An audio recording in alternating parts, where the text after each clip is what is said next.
Il arrive parfois qu'on achète des plantes aromatiques dans les grandes surfaces parce qu'on n'a pas le temps ou alors on a besoin absolument de la plante pour cuisiner et on se retrouve très souvent avec ce genre de choses, une plante qui est toute flagada. Pas de problème, on peut encore la replanter, elle va survivre. Je vous montre comment procéder. J'ai acheté il y a plus ou moins 2 semaines de la ciboulette pour la cuisine. Malheureusement, on peut voir qu'elle est dans un triste état. C'est normal, soit on a oublié de l'arroser, le pot est très petit, la plante que vous trouvez dans les grandes surfaces est généralement cultivée dans du terreau semi-bouturage et sont des plantes issues de graines. Ça veut donc dire que dans le pot, c'est toujours le même substrat depuis le départ. La plante a extrêmement faim, d'où le côté flagada de la plante, mais aussi la couleur, elle est très pâle, très terne, elle a faim, il lui faut absolument de la nourriture.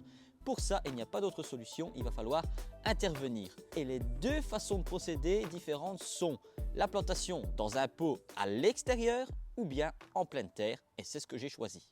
La première chose est de trouver l'emplacement selon le type de plante aromatique. Il y en a plusieurs, ça peut être de la ciboulette, ça peut être de la menthe, ça peut être aussi du thym ou du romarin. Toutes ne demandent pas les mêmes besoins. Ici, c'est de la ciboulette. Elle a absolument besoin de soleil, un sol léger. Ce sont des tout petits bulbes qui n'aiment pas l'excès d'eau. Pour ça, j'ai choisi un coin exposé à la lumière dans le jardin. Ici, on est en automne, donc c'est un peu plus sombre, mais c'est pas grave. Je fais un petit trou que je travaille bien pour que la terre soit bien meuble. Dans ce trou, il faut impérativement mettre du compost. La plante a déjà excessivement faim dans son petit pot. Le but, c'est de la faire reprendre le plus vite possible pour qu'elle n'ait pas trop de mal. Et pour ça, un bon compost bien tamisé et bien décomposé. Une bonne couche, n'hésitez pas à mettre l'équivalent d'un pot et demi, 2 pots par rapport au pot principal. Avant de planter, vous allez peut-être recouper ce feuillage. Ne le faites pas.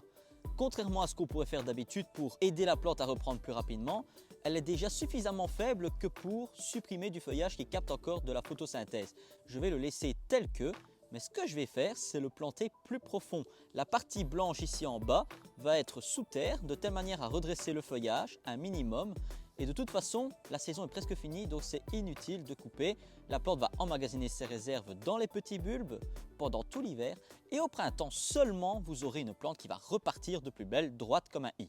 Dès que vous avez trouvé le bon emplacement et que vous l'avez planté, vous pouvez éventuellement arroser, mais comme vous avez pu le constater, le sol était déjà suffisamment humide, donc ce n'est pas nécessaire et en plus il a plu, pas de problème. Par contre, s'il fait sec, là il est préférable d'arroser, surtout que la mode généralement est bien sèche.